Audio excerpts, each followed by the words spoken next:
నమస్కారం. మనం August month రాశి ఫలాల గురించి మాట్లాడుకుంటున్నాం. ఇందులో ఒక్కొక్క రాశి కంటే 12 రాశుల వారికి ఈ ఆగస్టు మంత్లో ఎలా ఉంది ఏంటి అని తెలుసుకోబోయే ముందుగా ఈ ఆగస్టు మంత్ యొక్క విశిష్టత, అందులో ఉన్న పండగలు, పర్వదినాలు, విశేషాలు ఏంటో తెలుసుకున్నాము. ఇందులో చూసుకుంటే ఈ ఆగస్టు మంత్ సంకటహర చతుర్థి నుంచి స్టార్ట్ అయ్యి మరలా సంకష్టహర చతుర్థితో ఈ మంత్ అంతా అయిపోతుందని మనం చెప్పుకోవాలి. ఇందులో ఇంకా మనకి ముఖ్యమైన పండుగలు ఏమున్నాయంటే, ఫస్ట్ వచ్చేటప్పటికి మనకి సికింద్రాబాద్ బోనాలు, హైదరాబాద్ బోనాలు, వీటితో పాటుగా గురుమౌఢ్యమి త్యాగం అంటారు. అంటే ఇప్పటిదాకా మనకు గురుమౌఢ్యమి నడిచిందండి. ఎప్పుడైతే 12వ తారీఖు తర్వాత మౌఢ్యమి వెళ్ళిపోతుంది, అక్కడి నుంచి శుభకార్యాలు చేసుకోవచ్చు అని మనకు చెప్తూ ఉంటారు. వీటితో పాటుగా మనకి నాగపంచమి అని చాలామంది ఎక్కువగా చేస్తూ ఉంటారు. ఎవరైతే కాలసర్పదోషాలు, నాగ అన్న పేరు పెట్టుకున్న, మానస అన్న పేర్లు పెట్టుకున్న వాళ్ళంతా కూడాను ఈ యొక్క పిల్లలు కావాలనుకునే వాళ్ళు ముఖ్యంగా చాలా ఇంపార్టెంట్. నాగపంచమి అందరూ సెలబ్రేట్ చేసుకోవాలి. ఆ తర్వాత మనకు వచ్చేది వరమహాలక్ష్మి వ్రతం మనం చేసుకుంటాం. అందరం చాలా కళ్ళ పండగ శోభాయమానంగా. అది 21వ తారీఖు ఉంటుంది. తర్వాత మనకి జంధ్యాల పౌర్ణమి, దీనిని రాఖీ పౌర్ణమి, లేదంటే గాయత్రి యొక్క మనకి గాయత్రి మాత పుట్టినరోజు అని మనం సెలబ్రేట్ చేసుకుంటూ ఉంటాం అనమాట.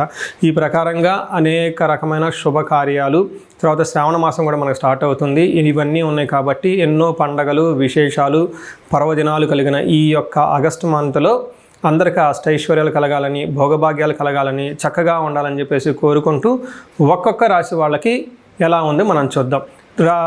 ఇందులో మనకి జ్యోతిష శాస్త్రం ప్రకారం కనుక గమనించుకుంటే ఈ ఆగస్టు మంత్లో ఇందాక చెప్పుకున్న విశేషాలతో పాటుగా 4 గ్రహాలు కూడా మారుతూ ఉన్నాయండి. ఈ గ్రహాలు మారే గ్రహాలు చూసుకుంటే ఫస్ట్ శుక్రుడు ఆగస్టు 1నే మారుతూ ఉన్నారు.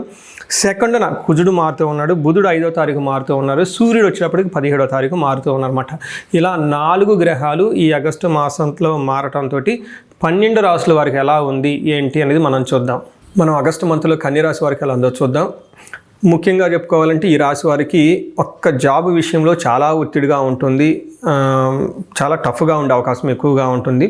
ఇండివిజువల్ జాతకములు కనుక వాళ్ళ యొక్క దశాభుక్తి సరిగా లేకపోతే ఆల్మోస్ట్ మీకు జాబ్ పోయే అవకాశం దాకా ఉంటుంది. నార్మల్గా అయితే జాబ్లో ప్రెషర్ చాలా ఎక్కువగా ఉంటుంది, హెవీ రెస్పాన్సిబిలిటీస్ ఉంటాయి, చాలా అలర్ట్గా ఉండవలసిన టైం అని మీరు గమనించాలి. అది తీసి పక్కన పెడితే కన్య రాశి వారికి మిగతా అన్ని విషయాల్లో చాలా చక్కగా ఉంటుందని గమనించుకోవాలి. ముఖ్యంగా ఈ రాశి వాళ్ళకి గురువు ఏదైతే మొన్న మారారో ఈ గురువు వల్ల చాలా చక్కగా కలిసి వచ్చే అవకాశం ఉంటుంది. పెళ్లి కానీ వాళ్ళకి పెళ్ళి అయ్యే అవకాశాలు ఉంటుంది. ఇప్పటిదాకా జాబులు సరిగా లేని వాళ్ళకి జాబులు వచ్చే అవకాశం ఎక్కువగా ఉంటుంది. ఇందులో ఉన్న నక్షత్రాలు చూసుకుంటే ఉత్తర 2, 3, 4 పాదాలు, హస్త 1, 2, 3, 4 పాదాలు, చిత్త 1, 2 పాదాలంతా ఈ కన్య రాశిలో ఉంటారని గమనించుకోవాలి. పేరు బలం బట్టి మనం చూసుకుంటే టో, పా, పీ, పు, షం, ఠా, పే, పో అన్న లెటర్స్ ఇందులో ఉంటాయని మీరు గమనించాలి. అయితే మనకి లఘు గోచారము, సూక్ష్మ గోచారము అన్న ఒక కాన్సెప్ట్ ద్వారా మన మహాజులు చిన్న చిన్న సంస్కృత పదాలతోటి టోటల్ ఈ మంత్ అంతా ఎలా ఉందో చెప్పే ఒక విధానాన్ని పెట్టారు. అందులో మనకి ఏం చెప్తారంటే ధనచ్ఛేదం, శుచం, పుష్టిం, అఖిల విషయ భోగం అంటారు. ఈ 4 ముక్కలు అర్థం చేసుకుంటే హోల్ మంత్ ఎలా ఉంటుందో మీరు తెలుసుకోవచ్చు. ఇందులో ధనచ్ఛేదం అంటే విపరీతంగా ధనం ఖర్చు అయ్యే అవకాశం ఎక్కువగా ఉంటుంది. శుచం అంటే విపరీతంగా బాధపడే అవకాశం ఎక్కువగా ఉంటుంది. పుష్టిం అంటే శారీరకంగా పుష్టిగా ఉంటారు. అఖిల విషయ భోగం, ఆల్రౌండ్ ప్రాస్పరిటీ ఉంటుంది, చాలా ఎంజాయబుల్గా ఉంటారని తెలుసుకోవాలి. సో ఒక్క విషయంలో గమనించుకుంటే మీరు ముందు చెప్పుకునే విధంగా సూర్యుడు ఎప్పుడైతే 12వ స్థానంలో ఉంటారో మనకి సంస్కృతంలో ఒక శ్లోకంలో చెప్తారు మహర్షులు, స్వస్థాన నాశనం చైవ బంధు రోగ ధనవేహ ప్రాణపర్యంతం మాపత్తిం అవమానం వ్యయే రవి అంటారు. 12వ స్థానంలో ఎప్పుడైతే రవి ఉంటారో వాళ్ళకి స్వస్థాన నాశనం చైవ, వాళ్ళ ఉన్న పదవిలో చాలా ఒత్తిడి ఉంటుంది. కొంతమంది పదవులు పోగొట్టుకునే అవకాశం ఎక్కువగా ఉంటుంది. బంధు రోగ ధనవేహ, బంధువుల ద్వారా, రోగాల ద్వారా ధనం ఖర్చు అయ్యే అవకాశం ఉంటుంది. ప్రాణపర్యంతం ఆపత్తిం అవమానం, ప్రాణాలు పోయే అంతగా వాళ్ళకి సమస్యలు ఉంటాయి, అవమానం ఉంటుంది, ఆపత్తులు వస్తాయి, విపత్తులు వస్తాయి అని మనకు చెప్తూ ఉంటారు. అయితే ఒక ప్లస్ పాయింట్ ఏంటంటే సూర్యుడు ఇలా ఇబ్బంది పెడుతున్నా కానీ శత్రువులపైన విజయం మీదవుతుంది. పెద్ద పెద్ద రోగాలు, హెల్త్ కాంప్లికేషన్స్ ఏమైనా ఉంటే అవన్నీ కూడా తగ్గిపోయే అవకాశం ఉంటుందని గమనించాలి. ఇందులో కుజుడు అగైన్ మీరు గమనించుకుంటే కొంచెం ఇబ్బంది పెట్టే పొజిషన్లో ఉన్నారు. కుజుడు 10వ స్థానంలో ఉండటంతో సదా సంచార ఉద్యోగం అంటారు. అంటే ఎప్పుడు ఆఫీస్ వర్క్లో చాలా బిజీగా ఉండేసి అటు ఇటు ఉరుకులు పరుగులు పెట్టేసి హడావుడిగా పని ఉండే అవకాశం ఎక్కువగా ఉంటుంది. హెవీ రెస్పాన్సిబిలిటీస్ ఉంటుంది. వాటిని మీరు కోపప్ అవ్వలేక చాలా ఇబ్బంది పడిపోయే అవకాశం ఉంటుందని గమనించాలి. నిత్యక్లేశ సదా వ్యాధి సదా దుర్భన భోజనం అంటారు. అంటే మనసులో ఎప్పుడు టెన్షన్గా ఉంటుంది, హెల్త్ కాంప్లికేషన్స్ ఉంటుంది, సరైన టయానికి భోజనం కూడా చేయలేకుండా ఇబ్బందులతో ఉండే అవకాశం ఎక్కువగా ఉంటుంది. ధనం గురించి విపరీతంగా భయపడే అవకాశం కూడా ఉంటుందని గమనించాలి. అంటే ఓవరాల్గా ఇప్పటివరకు చూసుకుంటే సూర్యుడు కానీ కుజుడు కానీ కొంచెం ఇబ్బంది పెట్టే పరిస్థితిలో ఉన్నారని గమనించాలి. తర్వాత శుక్రుడు వీళ్ళకి ఫస్ట్ హౌస్లో ఉండటంతో ఇది చాలా చక్కగా మంచి పొజిషన్ అని చెప్పుకోవాలి. ఎప్పుడైతే శుక్రుడు ఫస్ట్ హౌస్లో ఉంటారో మనకి సంస్కృతంలో మహర్షులు ఏం చెప్తారంటే అర్ధచ్చ సౌఖ్యం పరస్త్రీ సంగమం తథా యత్న కార్యార్థలాభాశ్యాత్ జన్మకే భృగునందన అంటారు. అంటే ఎప్పుడైతే జన్మరాశిలో శుక్రుడు ఉంటారో ధనం ప్రకారం బాగుంటుంది, తర్వాత లాభప్రదంగా ఉంటుంది, సౌఖ్యంగా ఉంటుంది. పరస్త్రీ సంగమం తథా అంటే కొత్తగా స్త్రీలు పరిచయ అవకాశం ఉంటుంది, వాళ్ళ ద్వారా ఉపయోగం వచ్చే అవకాశం ఉంటుంది. ఇన్ కేస్ లేడీస్ అయితే జెంట్స్ పరిచయం అయ్యే అవకాశం ఉంటుంది, వాళ్ళ ద్వారా బెనిఫిట్ ఉంటుందని తెలుసుకోవాలి. యత్న కార్యార్థ లాభాశ్యాత్ అంటారు. ఏదైనా కనుక పని చేస్తే అందులో ఆ కార్యంలో అర్ధలాభం, దానికి సంబంధించిన వనరులు మీకు వచ్చే అవకాశం ఎక్కువగా ఉంటుంది. ఏదైనా పనికి కావాల్సిన చక్కటి సమృద్ధిగా మీకు అన్ని విషయాలు కలిసి వచ్చే అవకాశం ఉంటుందని గమనించుకోవాలి. ముఖ్యంగా లేడీస్కి జెంట్స్ మధ్య మంచి అవగాహన, పరస్పర అండర్స్టాండింగ్స్ ఉండే అవకాశం చాలా ఎక్కువ ఉందని గమనించుకోవాలి. ఇది బుధుడు కూడా అగైన్ వీళ్ళకి చాలా మంచి చక్కగా యోగ్యతనిస్తూ ఉన్నారు. బుధుడు వల్ల మీకు వచ్చేటప్పటికి లాభస్థానంగా ఉంటుంది. మీరు కమ్యూనికేషన్ వల్ల, తర్వాత మీడియా, సోషల్ మీడియాలో ఎవరైనా ఉన్నా, ఫిల్మ్ ఇండస్ట్రీలో ఎవరైనా ఉన్నా, పోయిట్స్ ఎవరైనా ఉన్నా కానీ, అలానే మ్యూజిషియన్స్ ఎవరైనా ఉన్నా కానీ వీళ్ళందరూ కూడా కలిసి వచ్చే అవకాశం ఉంటుంది. సాఫ్ట్వేర్ ఇంజనీర్లు కూడా చాలా చక్కగా కలిసి వచ్చే అవకాశం ఉంటుంది ఈ టైంలో అని మీరు గమనించాలి. అయితే ఇందులో కొన్ని మనం చూసుకుంటే నక్షత్రాలు, ఇందులో ఉత్తర ఫాల్గుని హస్తాచిత్త నక్షత్రాలు ఉంటాయి. ఈ నక్షత్రం వారికి కూడా మనకు కొంత ప్రిడిక్షన్ మనం చేయొచ్చు. ఇందులో అంగగోచారము, లఘుగోచారం అనే ఒక కాన్సెప్ట్ ఉంటుంది. ఈ కాన్సెప్ట్ ద్వారా మనం చూసుకుంటే ఒక్కొక్క నక్షత్రం వారికి ఎలా ఉంది కూడా మనం ముందుగా తెలుసుకోవచ్చు. ఉత్తర ఫాల్గుని నక్షత్రం వాళ్ళకి సౌఖ్యంగా ఉంటారు, పార్టీలు ఫంక్షన్లో అటెండ్ అవుతూ ఉంటారు, క్షేమంగా ఉంటారు, లాభప్రదంగా ఉంటారు. ఇదంతా పాజిటివ్గా ఉంది. నెగిటివ్ సైడ్లో చూసుకుంటే వీళ్ళకి మృత్యు భయము, అతిగా భయపడే అవకాశం ఉంటుంది. అంటే ఇక్కడ మృత్యు భయం అంటే మీరు తలపెట్టిన పని మధ్యలో ముందుకెళ్తుందా, ఆగుతుందా అనే ఒక ఆలోచన, కన్ఫ్యూజన్ ఉండేసి తద్వారా విపరీతంగా భయపడే అవకాశం ఉంటుందని గమనించుకోవాలి. హస్త నక్షత్రం వాళ్ళకి అతిగా భయపడుతూ ఉంటారు. ఫారిన్లో ఉన్న వాళ్ళకి కలిసి వచ్చే అవకాశం ఉంటుంది. నెక్స్ట్ వీళ్ళకి హస్త నక్షత్రం వాళ్ళకి లాభప్రదంగా ఉంటుంది, సౌఖ్యంగా ఉంటారు, పార్టీలు ఫంక్షన్స్ అటెండ్ అవుతూ ఉంటారు, లాభప్రదంగా ఉంటుంది. రెండు విషయాలు జాగ్రత్తగా ఉండాలి. వీళ్ళు అతిగా భయపడే అవకాశం ఎక్కువగా ఉంటుంది హెల్త్ వల్ల. రెండోది నాశనము లేదా పరవాసము అని చెప్తారు. అవుట్ స్టేషన్లో ఉండే అవకాశం, లాంగ్ వెకేషన్కి వెళ్ళే అవకాశం ఎక్కువగా కనిపిస్తూ ఉంటుంది.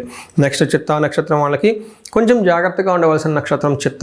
ఈసారి వాళ్ళకి కొంచెం ఇబ్బందులు ఎక్కువగా ఉంది.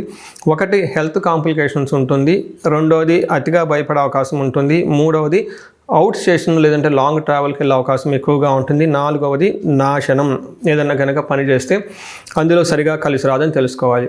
అయితే ఇందులో ఉన్న హస్త చిత్త నక్షత్రం వాళ్ళకి పశునాశనం అని చెప్తారు. ఎవరైనా అగ్రికల్చరల్లో కానీ లేదంటే డైరీ ఫార్మ్స్ ఇలాంటివన్నీ నడుపుతూ ఉన్నా, లేదంటే కామన్గా ఉండే వాళ్ళకైతే వాళ్ళకున్న సపోర్ట్ ఇచ్చే ఉంటాయి, లేదా కార్లు కానివ్వండి, ఇంకోటి కానివ్వండి, ఆ రిసోర్స్ ఏదైతే ఉంటో వాటి ద్వారా సరైన రిజల్ట్ రాకుండా ఇబ్బంది పడతారో అని గమనించుకోవాలి.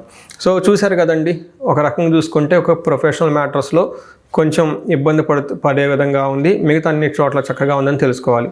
ముఖ్యంగా పరిహారాలు చూసుకుంటే మన్యు పాశుపత అభిషేకం అని ఉంటుంది. ఈ యొక్క పాశుపత అభిషేకం చేయించుకుంటే జాబులు ఎక్కడైనా ఒత్తిడి ఉంటే అందులోంచి బయటపడే అవకాశం ఉంటుంది. అది చేయించుకోలేని వాళ్ళు అట్లీస్ట్ ఆదిత్య హృదయ స్తోత్రం చదివినా, హనుమాన్ చాలీసా చదివినా చాలా బాగుంటుంది.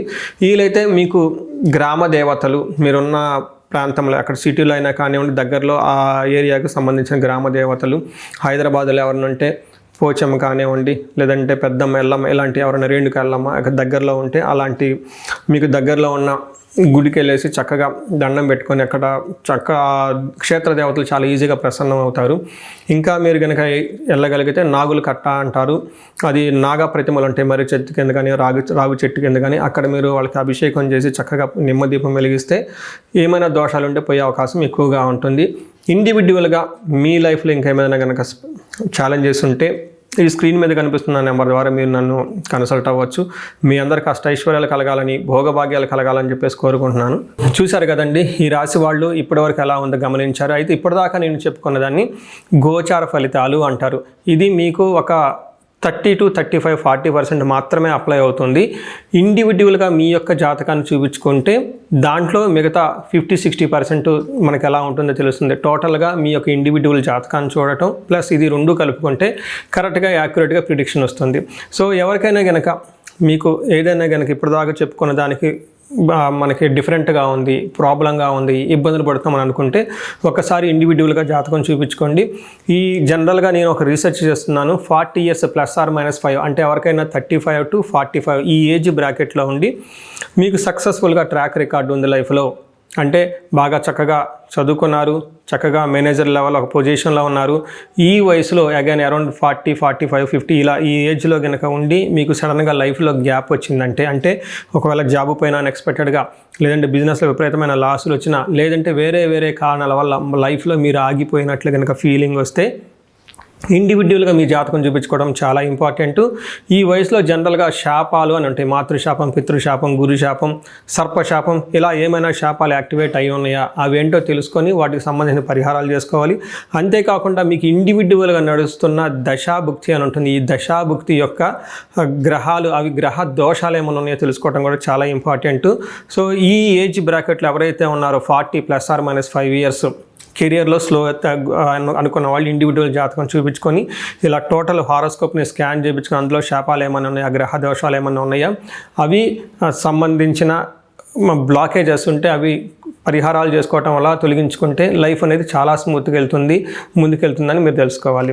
సో ఇంకా కొంతమందికి ఏమైనా కనుక సమస్యలు ఉంటే సమస్యకు సంబంధించి కూడా పరిష్కారాలు మనం చూసుకోవచ్చు.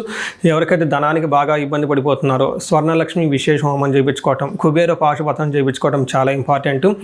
ఎవరికైతే భార్యాభర్తల మధ్య అన్యోన్యత తక్కువగా ఉండి ఇబ్బంది పడుతున్నారో అన్యోన్య దాంపత్య పాశుపత అభిషేకం, ఫ్యామిలీలో సరైన అట్మాస్ఫియర్ లేదు, అంతా గొడవలుగా ఉంది, శత్రు బాధలు ఉన్నారంటే చండీ హోమం, చండీ పారాయణం చేయించుకోవటం. ఎవరికైతే హెల్త్ సరిగ్గా ఉండదు అనుకున్నారో ఆయుష్ సూక్తం, ఆయుష్ హోమం, మృత్యుంజయ హోమం చేయించుకోవటం. ఇలా ఎలాంటి మీకు ఇండివిజువల్గా ఏదైనా కనుక సమస్యలున్నా, రకరకాల సమస్యలు ఉంటే ఆ యొక్క సమస్య నుంచి బయటపడడానికి ఒకసారి జాతకం చక్రం చూపించుకొని దానికి కారణం ఏంటో తెలుసుకొని తగు పరిహారాలు చేసుకుంటే ఈ సమస్యల నుంచి చక్కగా బయటపడే అవకాశం ఎంతో ఉంటుంది. సో ఈ రాశి వారికి అష్టైశ్వర్యాలు కలగాలని, భోగభాగ్యాలు కలగాలని, అందరూ చక్కగా ఉండాలని చెప్పేసి కోరుకుంటున్నాను. నమస్కారం.